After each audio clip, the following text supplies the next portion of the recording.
Thank you, worship team, tech team, for leading us sa napakagandang spiritual environment.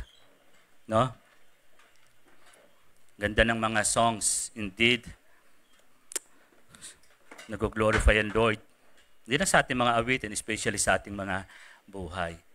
Pwede pa bukas tong ilaw? Hindi ko makita yung mga magaganda at mga pogi. Yan. Okay.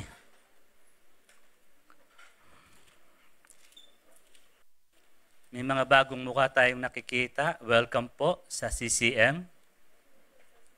Okay. So take your seats and listen to the very word of God. Tayo ngayon ay nasa last Sunday of the month. Ng ating theme for the month is called and chosen sa Luke 1. Pero dahil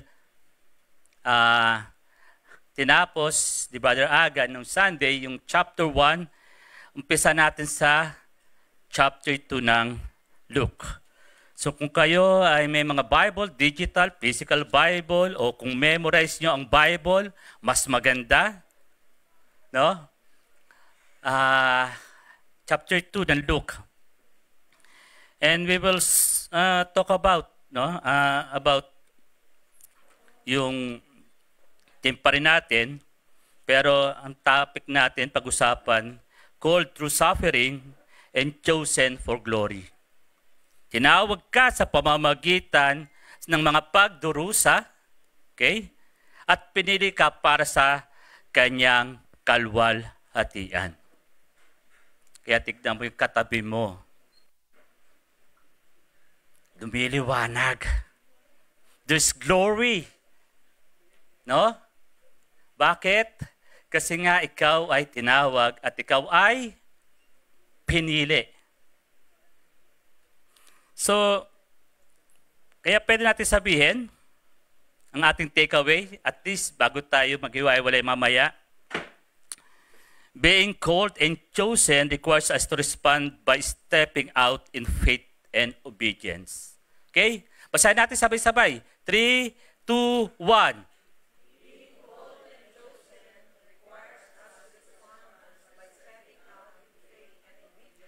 Okay, ang pagiging tinawag at pagpili ay nangangailangan sa atin ng pagtugon sa pamamagitan ng paghakbang ng may pananampalataya at pagsunod.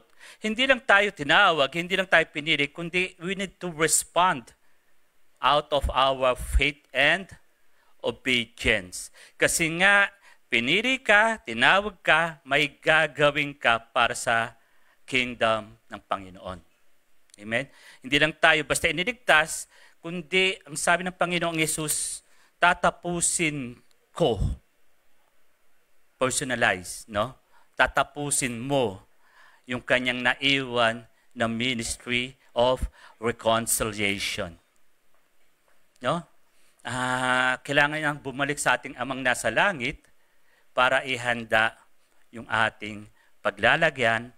At pag tayo nakita nung sasabihin, well done, good and faithful, hindi pastor, hindi small group leader, no? Kundi, well done, good and faithful servant because you obey. You obey. You submit to the Lordship of Jesus. Kaya pag-usapan natin dito, sa chapter 2 nito, we will focus on verses 8 to 20, no, about yung pagtawag sa mga shepherd, sa mga apostol o pastol ng tupa nung maipinanganak sa sabsaban. Ang problema sa atin ngayon, paano tayo susunod? Ang daming hardship na nangyayari sa ating mga buhay. But the good thing is, yung hardship na yun, nagpapalambot, it soften our hearts para maging open ito sa ating conversation, sa ating encounter with Jesus. Kasi as long that you're strong, as long na ikaw ay walang pinagdadaanan, we tend to neglect the presence of God in our lives. Tama ba yon? Tama, di ba? Pag okay ako, Lord, diyan ka muna sa tabi. Okay ako eh. Pero pag dumarating tayo sa mga hardship ng ating mga buhay, doon natin na aalala, may Diyos pala. Bakit? Kasi nga, sugatan ka na, duguan ka na. No? So, katulad ng mga shepherd dito, mababasa natin mamaya, may mga suffering sila, may mga hardship. But despite those suffering and hardship, hindi sila disqualify. At inilagay sila ng Diyos sa tamang position for God's purpose. Sabi mo sa tabi mo, nasa tamang position ka. Sabi mo, nasa tamang position ka. Kasi gagamitin ka hindi ni pastor. Gagamitin ka ni Jesus. Kaya we need to step out in faith and in obedience. Okay? Kaya nga kung tatanungin niyo ako, at tatanungin ko kayo, hanggang saan ang authority ko sa inyo? Bilang pastor nyo. Hanggang saan? Hanggang bahay. No. Wala akong authority sa buhay nyo. Why? Hindi ako nag-create sa inyo, kundi ang Diyos. That's why we need to submit to absolute authority na kay Jesus. Kasi paano kayo susunod sa akin kung salbahe ako? Diba? Paano kayo susunod sa akin kung iba yung sinasabi ko sa ginagawa ko? That's why we need to understand we are called and chosen by the one who created us. Walang iba kundi ang ating Panginoong Jesus. Kasi gagamitin ka sa kanyang purpose. Kaya huwag mong titignan yung buhay mo na walang purpose. Huwag kang gigising sa isang umaga na parang wala lang. Magpiprepare ako, kapasok ako sa work, sa school, and then uwi ako at manonood na ako ng TV at mag-ML na ako at matutulog ako bukas, gigising ako, same thing. No. Whether we eat or drink, we will glorify God. Kung nasang posisyon ka, nag-glorify ang Diyos sa buhay mo. Kasi ikaw ay tinawag, ikaw ay pinili. So, we'll talk about aligning the theology of suffering. Wala yung term ko lang yun. Huwag kayong okay? The theology of suffering, dito sa story ng mga shepherd in Luke 2. Paano dito ina-highlight yung pagtawag sa kanilang Diyos sa kabila ng kanilang mga hardship and yet merong humility and purpose. No? That's why suffering connects to being called and chosen. Dito sa passage na ito na ating pag-uusapan. Okay? So Luke 2, 8 to 10. 8 to 10. 8 to 11. Lahat ng nakaitim, pakibasa. Huwag mo na tignan yung damit mo. Ayan na naman nakarating ka rito, hindi mo alam kung anong kulay ng damit mo. Alam ko, excited ka kay Lord. Alam ko, excited ka makita ang mga kapatid natin sa faith. Pero, sana alam mo naman kung ano sinuot mo. No? At alam ko, pumili ka sa wardrobe mo na pinakamaganda. Kasi, alam mo, ikaw ay magandang nilalang ng Panginoon. So, lahat na nakaitim, basa.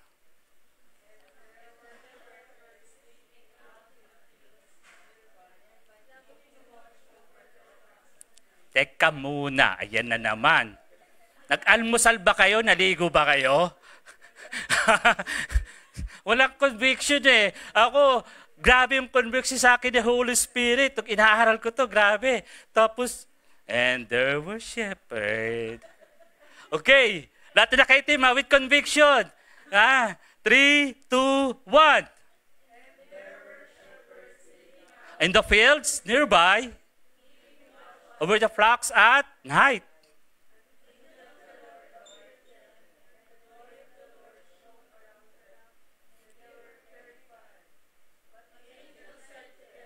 Do not be afraid. That caused great joy for all Today, in the town of David,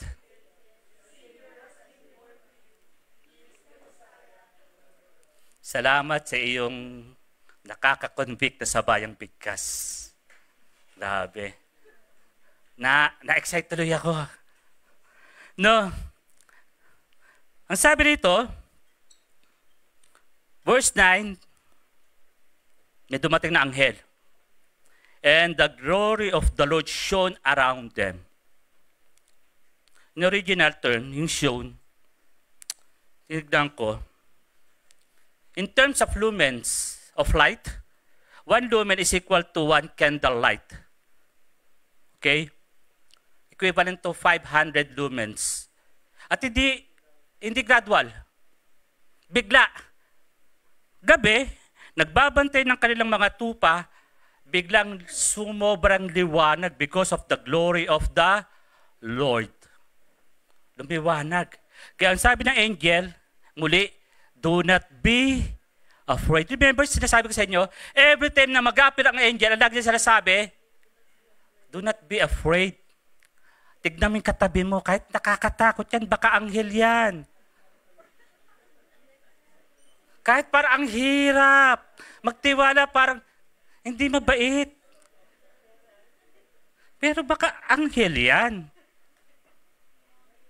Okay? Every time na merong appearance ng angel, lagi sinasabi na, do not be afraid. Kaya nagtataka ko, anong itsura ng mga anghel na ito? Sino naman mga nakakatakot dito? Wala naman eh. No, lahat kayo pang mababait. Nakakatakot. So, ano pag sabi? They were terrified. Hindi lang basta terrified. They were super scared. Sobrang takot. Nakita nila, sobrang liwanag nito kasi may angel. Okay? So, ang sabi sa verse 10, I bring you good news that will cause great joy for all the good news of great joy. In other words, there's a gift. May regalo. May bayad o wala? Taas ng kamay. May bayad o wala? Yung walang bayad, taas ang kamay. Taas ang kamay. Nagsabing may bayad. Okay, yung nagsasabing walang bayad dahil regalo, taas ang kamay. Yung mga hindi nagtaas ng kamay, ang tatawag natin sa kanila. Mamaya, pag-usapan natin yan. A gift. Okay? A gift for all the people. Available for all people. Meaning every people, every tribe, every nation, every ethnicity.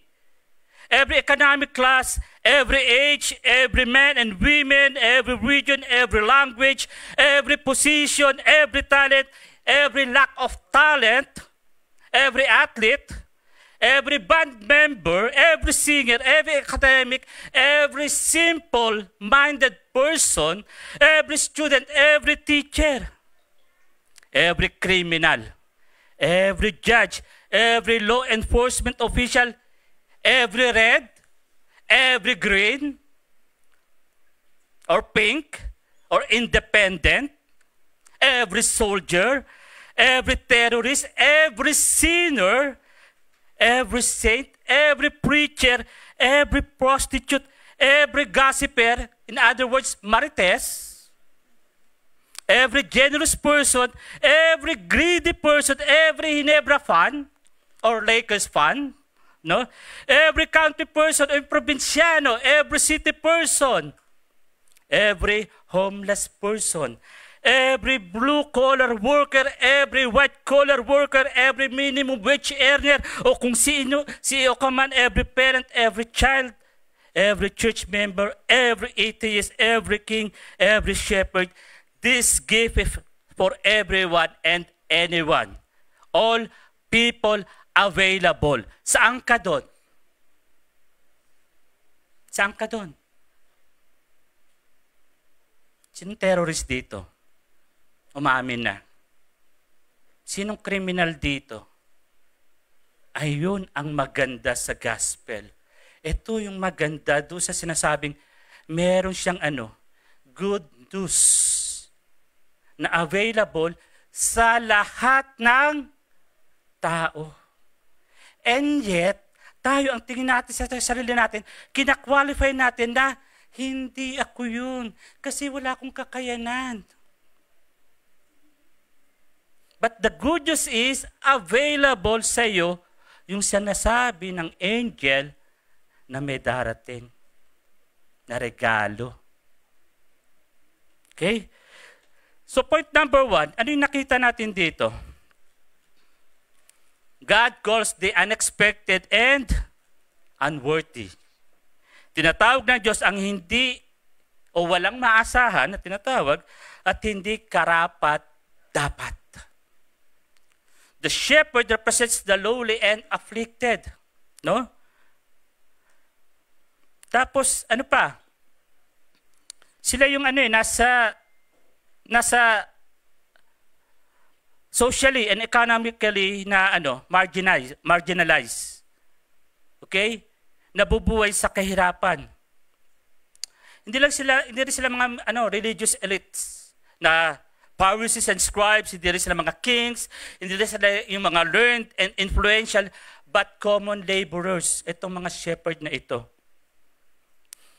Nagtatrabaho sila napakahabang oras. Okay? Sa isang malamig, paggabi, na napakainit, pag-araw. And then, unrecognized and unappreciated. Yet God chose them to receive the first announcement of the Messiah's birth. Mas nauna pa sila kaysa doon sa wise men. Mga angel na ito. No? So God often calls those who suffer and struggle. Ang sabi sa Psalms 34, verse 18, malapit ang Diyos sa mga broken-hearted. When the Bible says broken-hearted, it's not about romance, na hindi ka sinagot ng nililigawan mo. Hindi ito sinabing romance, na nag-split na kayo ng iyong pagsintang pururot. Blessed are the pure in heart, for they will inherit the heaven. Broken-hearted. Why? Because of your faith.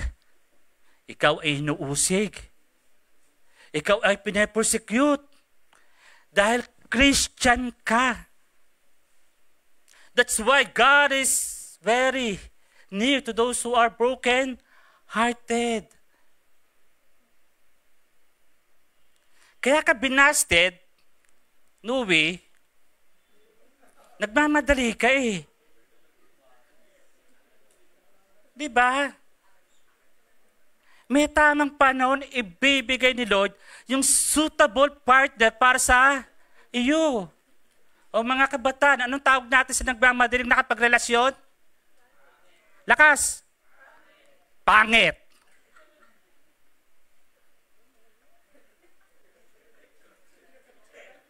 Kasi yan.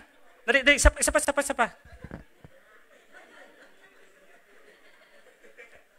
Diba? Broken-hearted. Pinapersecute ka, nire-reject ka. Kasi Christian ka, hindi ka na sumasama sa worldly things. Remember, God calls the unexpected and unworthy. No? Knowing that His kingdom is for humble and broken-hearted. Remember, let us align this with Jesus. Yung kanyang suffering. Diyos, nagkatawang tao, a creator God, and yet, sisinilang sa lowly manger. Later rejected and crucified. Dahil nasa si Jesus, mararanasan mo to kapatid. Persecution and rejection. Ipapako ka sa krus. Ipapako ka sa krus.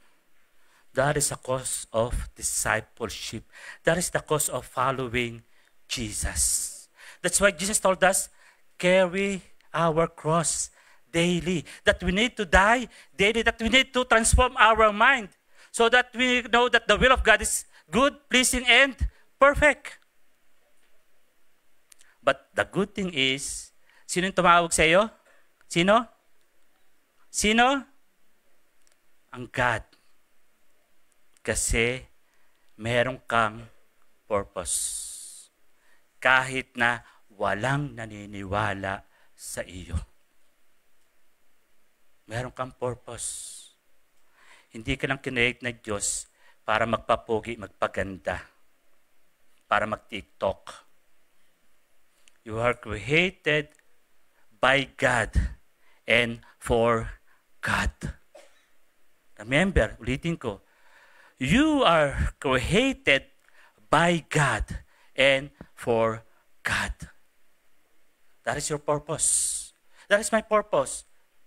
That is the purpose of everyone na pumasok sa kanyang relationship sa ating Panginoong Jesus. Ano yung purpose mo? Para akong lang kausap. Sana nag-online na lang tayo.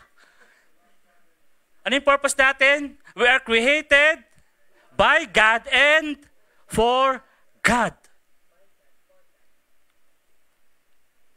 Remember si Moses, utal. Diba? Tinawag ng Diyos. At tinawag siya, fugitive siya. Tumakas siya saan?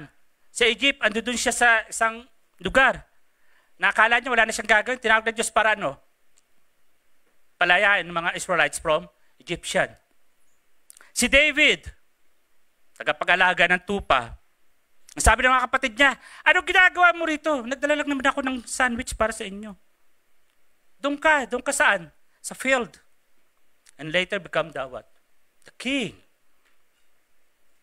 Si Mary, pinag-aralan natin. Luke 1. Age 14 to 17, neneng-nene, and yet sa dami-dami ng virgin, siya ang pinili. So, unexpected and unworthy. So, being called by God is not about our status, but God's grace and purpose. It's not our ability, but our availability. It's not my ability, bakit ako kina-qualify ng Panginoon, but my availability. How to respond to that call ng Panginoon. Pastor, busy ako. Busy rin naman ako eh. Pastor, di ako nakapag-aral sa seminary. Hindi rin ako nakapag-aral nun. Ngayon na lang. Pastor, nahihiya ako. Ako naman din eh. Walang hiya eh.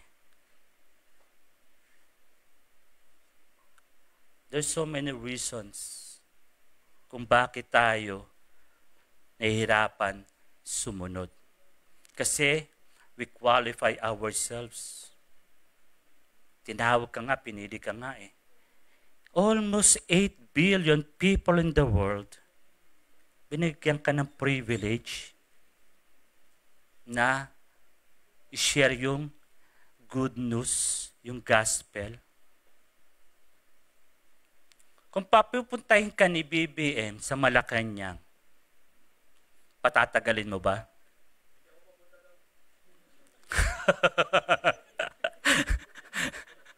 Diba? Being called by the Honorable President of the Philippines para pumunta sa Malacanang, it's a great privilege. Nagmamadali ako, pupunta ako, tatakbo ako. Presidente yun eh. Pero ang problema, hindi natin ganun tinitignan ng Diyos. Kasi bakit? We qualify ourselves. There's no one perfect. As long that we obey God. Hindi tinitignan ng Diyos yung perfection. Ang tinitignan ng Diyos yung iyong puso. Nakaupo ba ako sa puso ng trono ni grace? Diba?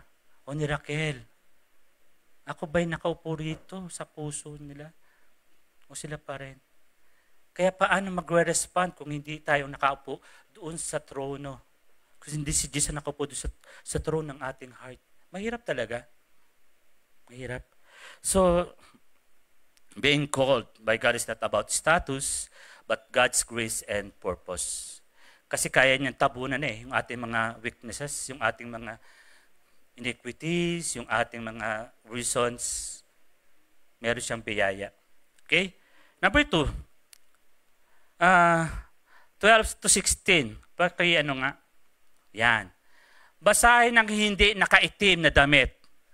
Ayan na naman. Tingnan na sila sa damit. Okay? 3, 2, 1.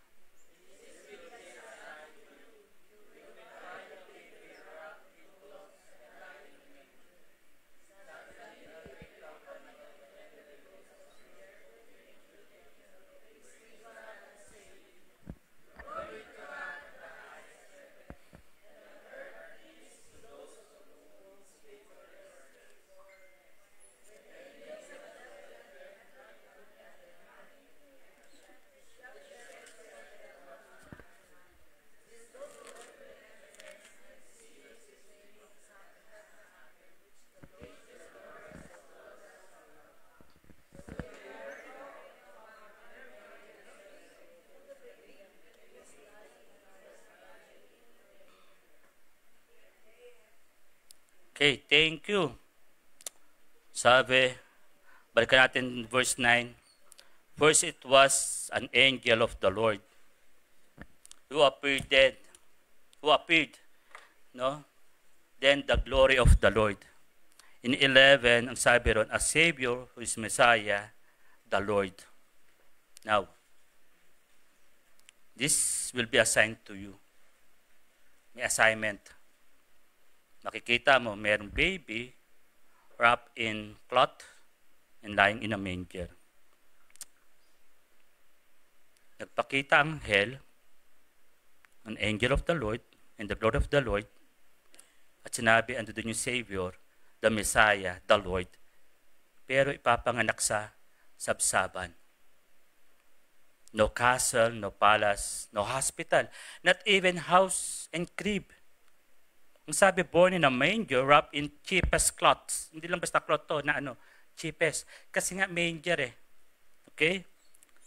At ando doon sa doon sa kainan ng mga hayop, na parang half circle na ganon.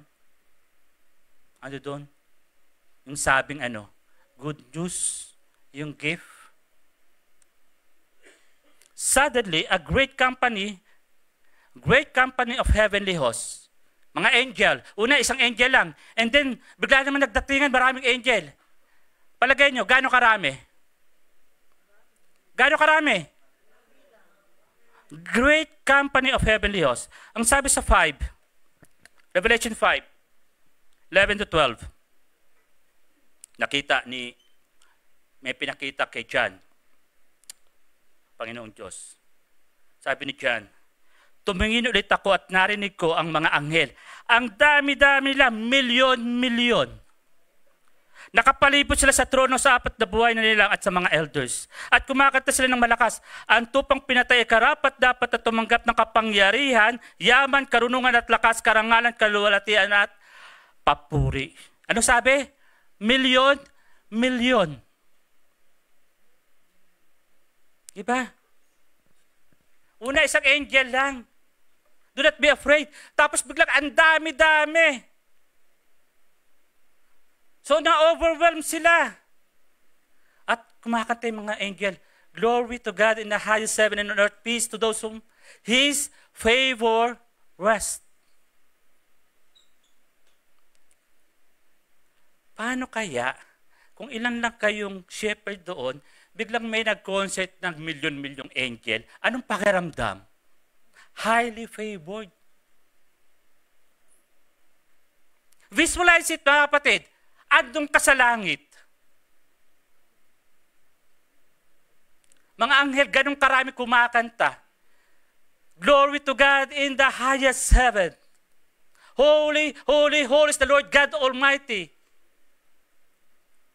Na-excite ba kayo? Parang ang lungkot nyo. Sabi ko nga, visualize nyo. for you to understand what is being called and chosen. Dapat ando doon kayo sa atmosphere ng isang malaking concert hall, nanonood kayo ng mga galing kumanta, ng mga arya. Kaya tignan mo yung katabi mo. Tignan mo. Mukhang pasas.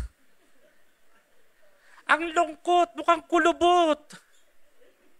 Kasi hindi binivisualize ang heaven. Mukhang kulubot eh. Paano ka gaganahan kainin? Dapat mukha kang ubas. So, ano nakita natin dito? In verse 12, no? The angel gave the shepherds a clear call. Assignment. Divine assignment. No?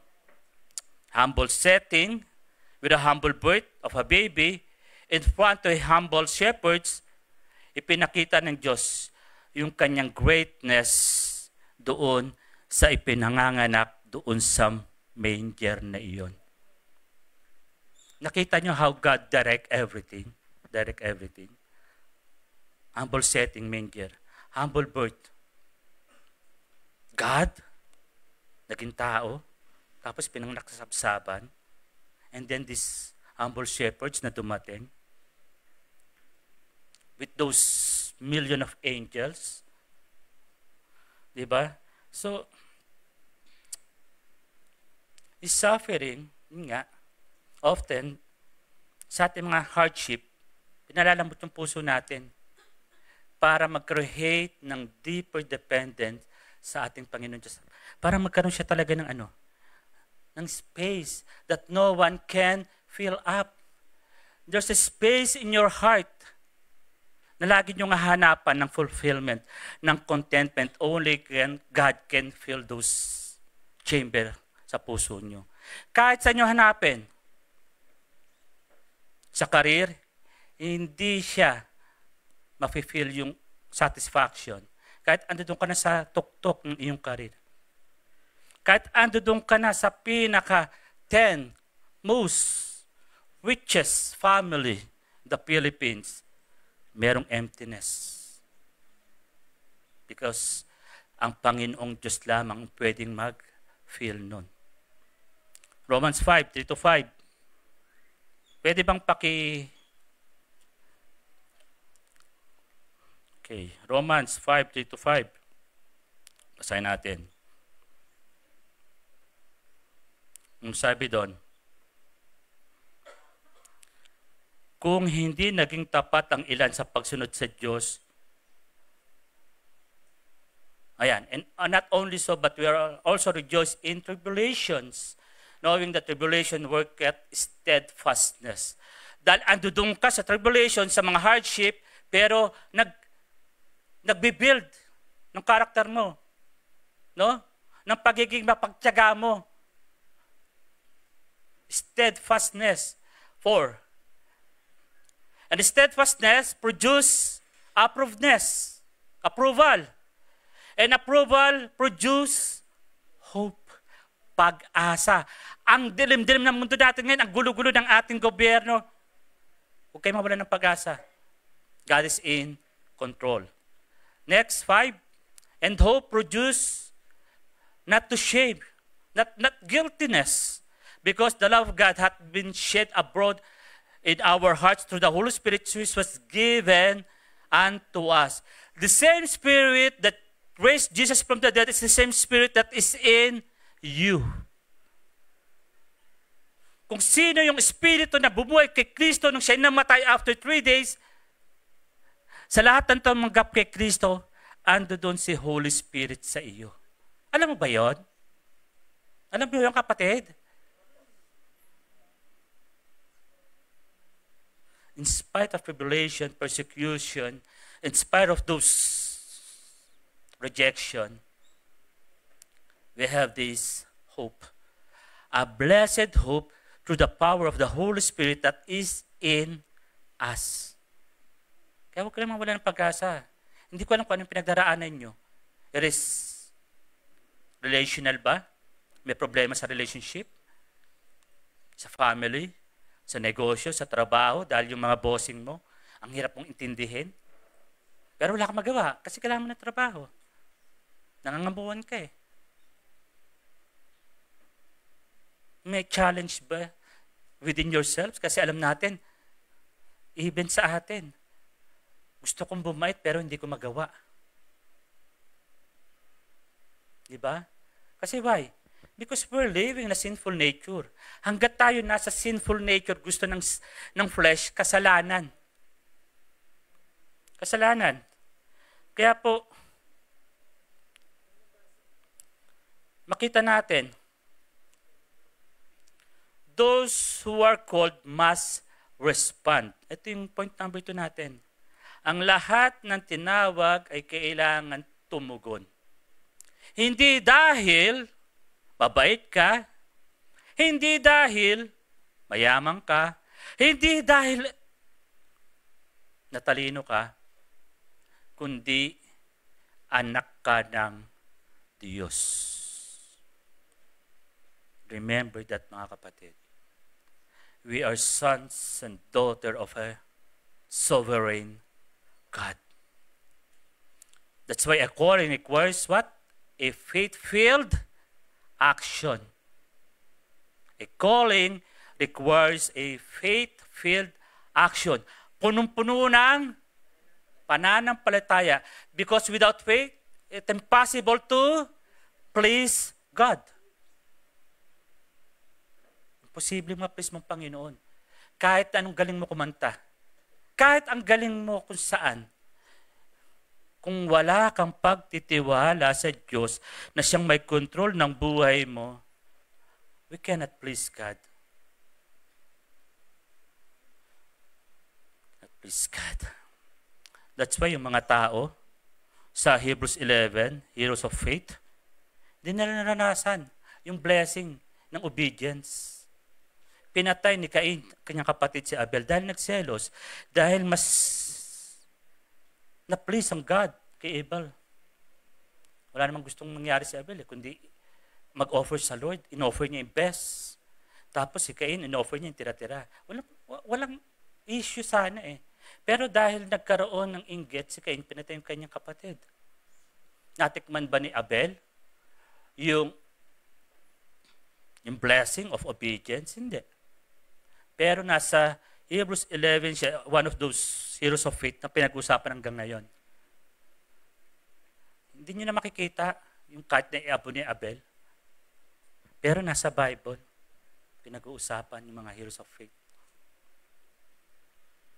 Gusto mong makita yung pangalan mo sa Bible? Gusto nyo makita? Taas ang kamay. Ulitin ko. May kausap po ako ha. Ulit. Gusto nyo makita ang mga pangalan nyo sa Bible? Taas ang kamay. Open, Acts 29. Wala dahil it's your life story. Hanggang 28 lang. Walang 29. Hinahanda yung 29 kasi ikaw ang babasahin sa Acts 29. Na ikaw dyan, kahit anong pasaway mo, dahil tumanggap ka sa Lord, lalo ka naging pasaway. Sa kaaway. Hindi ka na kasi kakampi. Naging pasaway ka na sa kaaway. Kasi ang kakampi mo na is si Lord. Faith-filled action. Don't limit yourselves, mga kapatid. Ang laki ng potential na meron ka to spread the good news because of the Holy Spirit that is in you. So,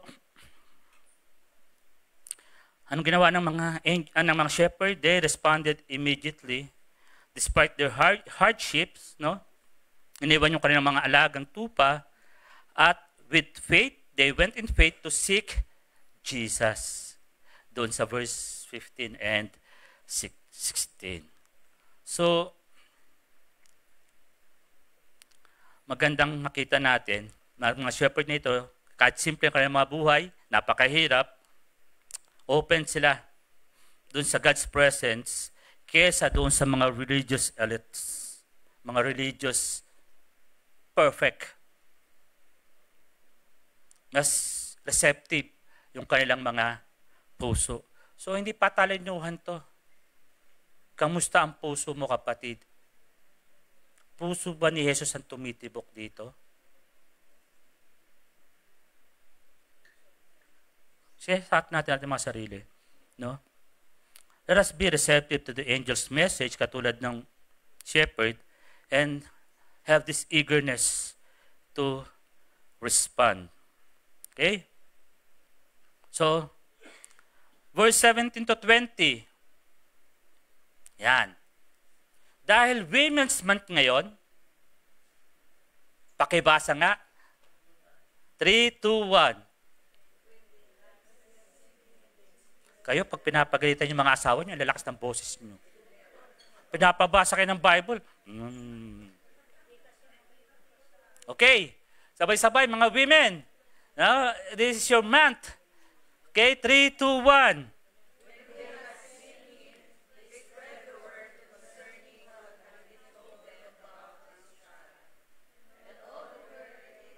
Amazed, no?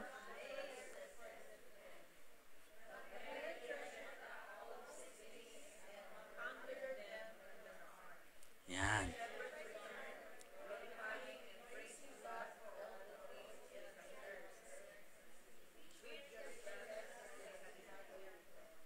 When they had seen him, nung nakita nila si Jesus, ano sabi? They spread the word.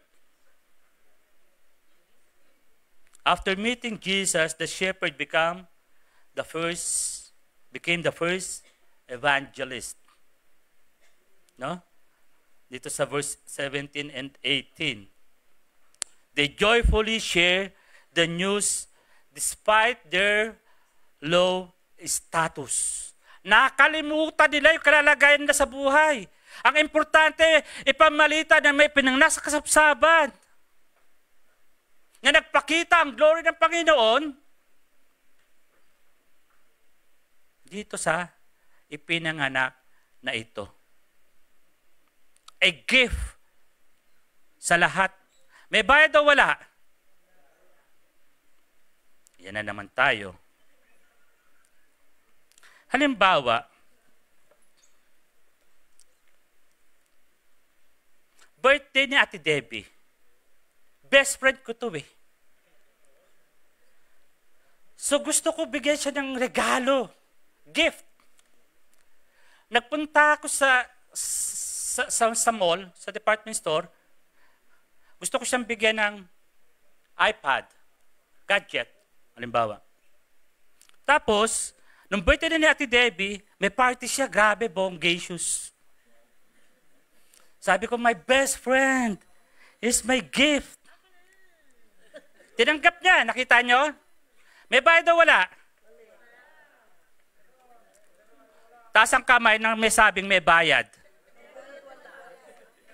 Walang bayad. Meron. Mag-aaway tayo, hindi kita best friend. Now, anong ginawa ko? Nagpunta ako sa department store, nakita ko yung gadget.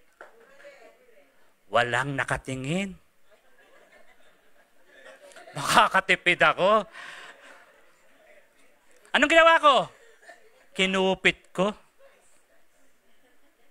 Tapos, binigay ko. May essence ba? Wala. Pero natuwa siya. Pero wala. Deep in my heart, may ginawa akong mali. Hindi ako masaya. May guilt feeling ako eh. So, anong dapat kong gawin? Magandang sales lady. Magkano ba tong gadget nyo? Kasi birthday ng best friend ko, gusto ko regalo sa kanya to. Sir, ganito po. Okay, sige, samahan mo ako sa cashier, babayaran ko. Pagpunta ko sa cashier, ma'am, saan ba yung gift wrapping section? Gusto ko magandang regalo kasi regalo ko to sa best friend ko. Punta ako sa gift wrapping. Pinabalot ko maganda. May ribbon. May card. Tapos punta na ako sa birthday ni Ate Debbie. Binigay ko. May bayad. Siya nagbigay. Sa tumanggap, wala. That's a gift. May ipinanganak sa sabsaban. Milyon-milyon anghel, alam nila yon. May regalo ang Diyos sa sangkatauhan. Kanino yung unang ipinakita? Doon sa lowly shepherd. Nakalimutan nila yung kanilang status sa buhay. What is important, hindi lang nila nakita yung regalo. Ipinagmalaki nila yung regalo na natanggap nila mula sa Panginoong Diyos. At yung regalo na yon, Diyos nagkatawang tao, on His 33rd birthday, ipinako sa krus. Para magkaroon ng katuparan ang prophecy na may ipapanganak, ipapako sa krus para magkaroon ng redemption. Na ang lahat na nilikha ng Diyos na mahal niya, babalik sa Kanya. The theology of what? Reconciliation. Ibinigay sa atin ng Diyos ng libre. Pero may bayad ang Kanyang anak. Para lahat tayo magkaroon ng blessed hope. Yes, may mga pinagdaraanan tayo. Hindi sapat yun para hindi natin ipamalita yung magandang regalong tinanggap natin ng libre, pero pinayaran ng kanyang nag-iisang anak doon sa krus.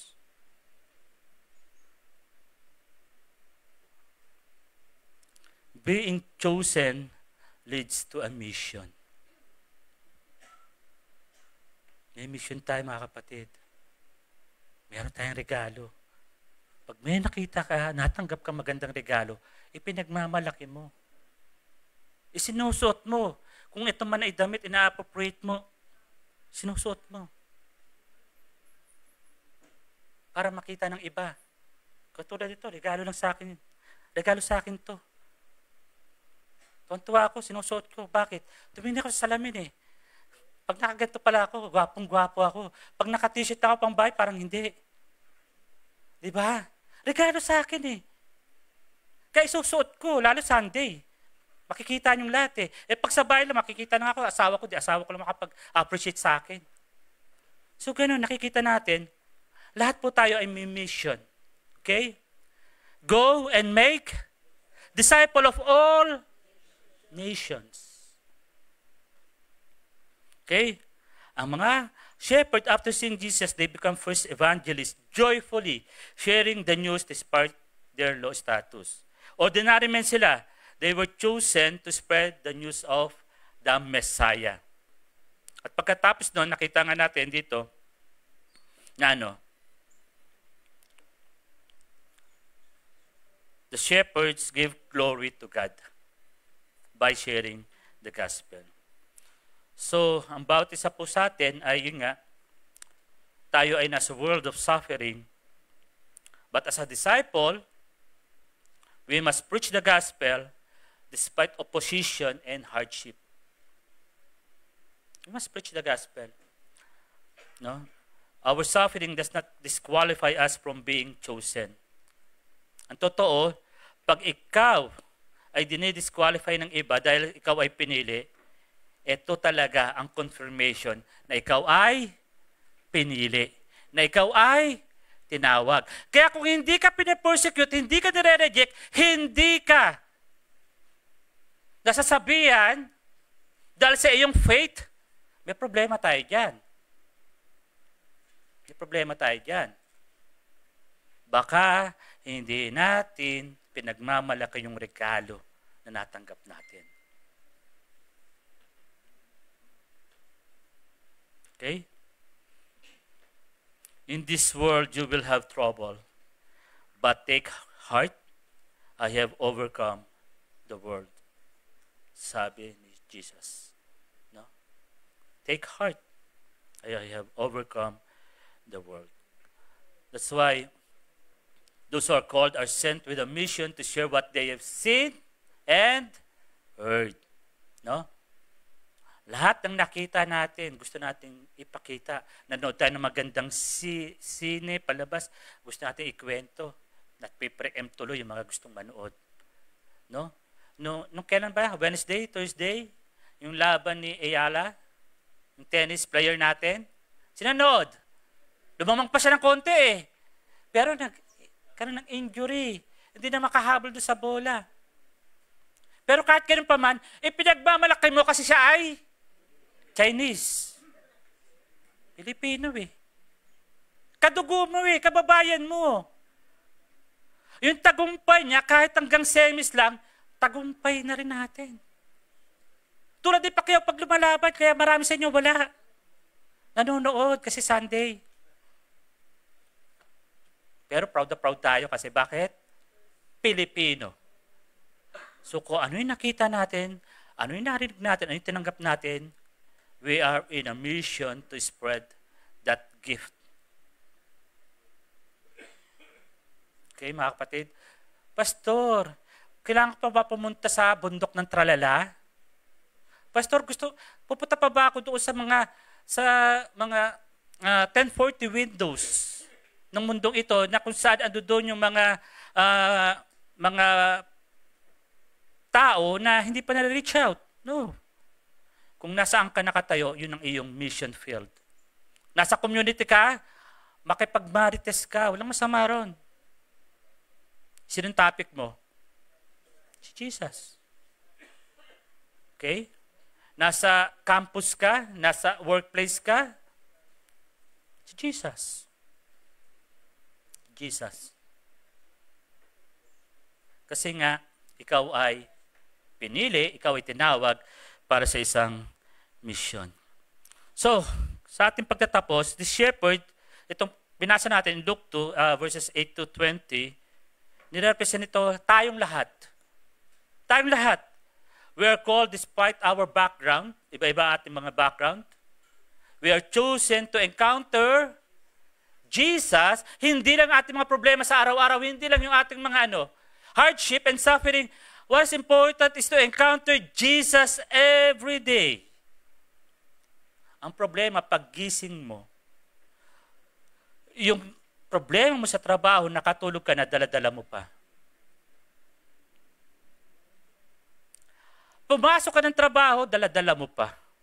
Pag uwi mo, dala-dala mo pa. Nakasalubong mo yung alaga mong pet, sinipa mo.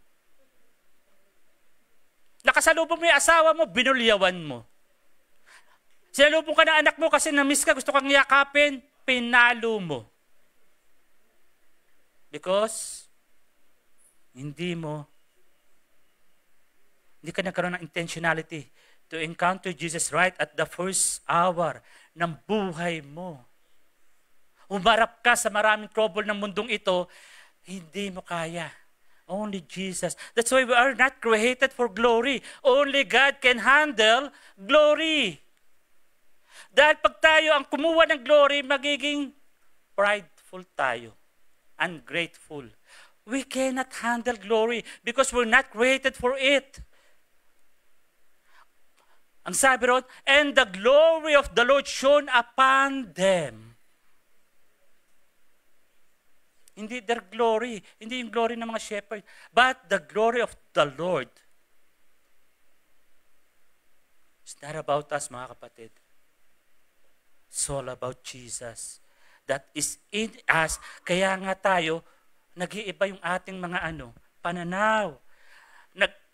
Nagmamanifest sa ating mga ginagawa, sa mga sinasabi, sa ating mga itsura. Tignan mo yung katabi mo. Konti na lang.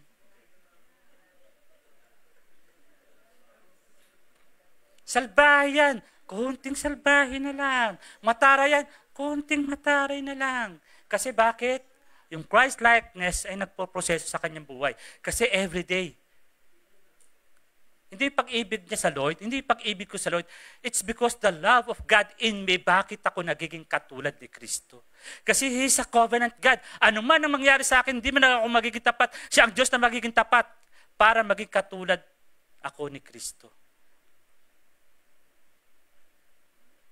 And the glory of the Lord shone upon them. And then, because of the glory of the Lord is in you, you are sent to share the good news. May bayad o wala? May bayad o wala? Meron at wala. Pero huwag kayo magpabayad, parang awa nyo na.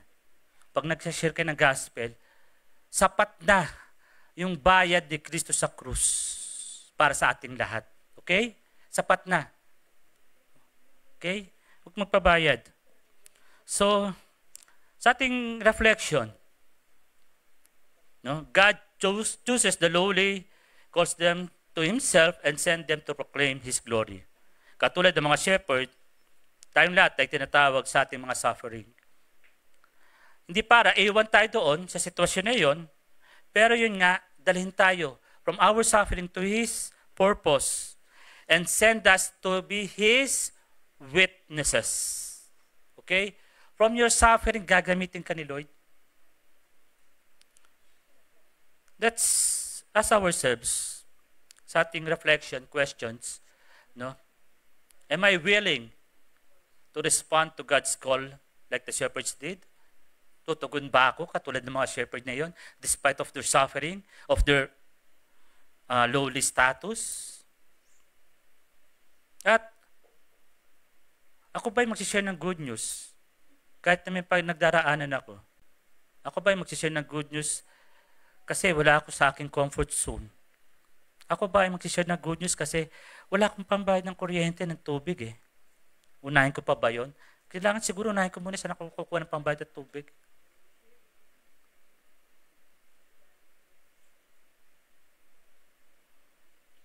When God calls you, He will provide. When God calls you, He will provide. Bilang pastor nyo, nakita ko ang pagkilos ng Diyos sa buhay ko. Tinawag ako. Ang tagal kong umuo para maging pastor.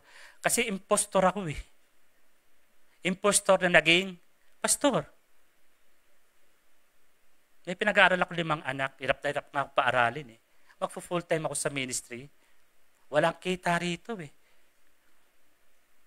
Sa trabaho ko, may basic ako, may benefits, may overtime. Ang tagal umuo ni Sister Annalyn, mag full-time ako. Pinag-pray namin, lumod kami sa Lord. Lord, tinawag mo kami. Provide for us. Alam niyo kung sinong ginamit na Lord? Tanungin niyo ako. Alam niyo kung sino? Tanungin niyo ako. Kayo. Kayo ang ginamit ng Lord kung bakit ako naging pastor. He provide for us through you. Ganyan nyo kami minahal. Ganyan nyo tinawid yung aming mga pangangailangan. Nakapagtapos yung mga anak ko. Kasi bakit? Tinawag ako. Through my experience, wala akong pwede ipagmalaki, pagyabang, kundi ang pagmamahal ng Diyos sa akin. Sa pamamagitan ng bawat isa sa inyo. Am I truly grateful for you, mga kapatid? Kaya hindi ako magsasawang itaas kayo sa panalangin. Kahit may pinagdaraanan ako, pain sa aking physical, hindi. Kasi minahal niyo ako.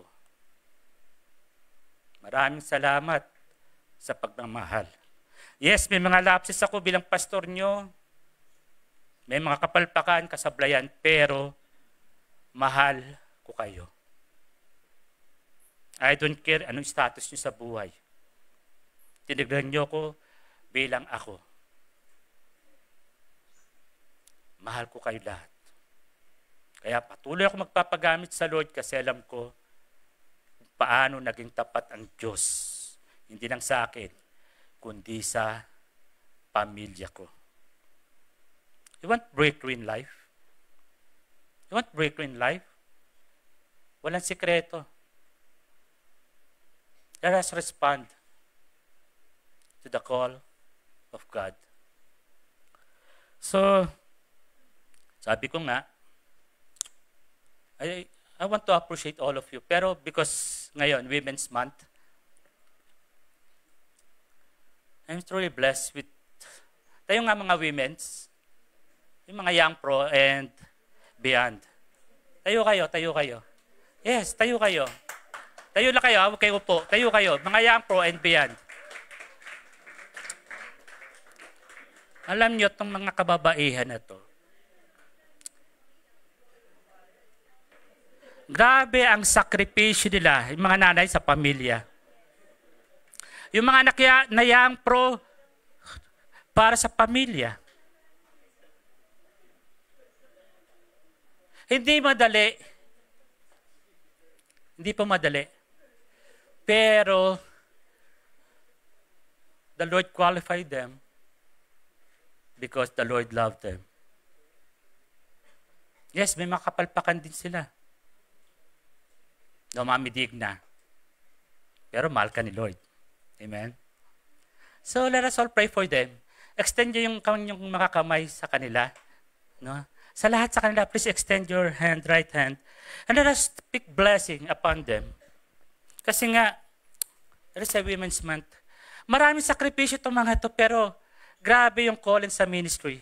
Grabe yung pagmamahal sa Diyos, grabe yung pagmamahal sa pamilya, grabe yung pagmamahal sa kanilang mga trabaho, sa kanilang mga negosyo, kasi alam nila, lahat ito ay galing sa Panginoong Diyos. And I truly thank the Lord sa buhay niyo. Higit na pagmamahal ng Diyos ang meron kayo. Hindi lang ako. Higit.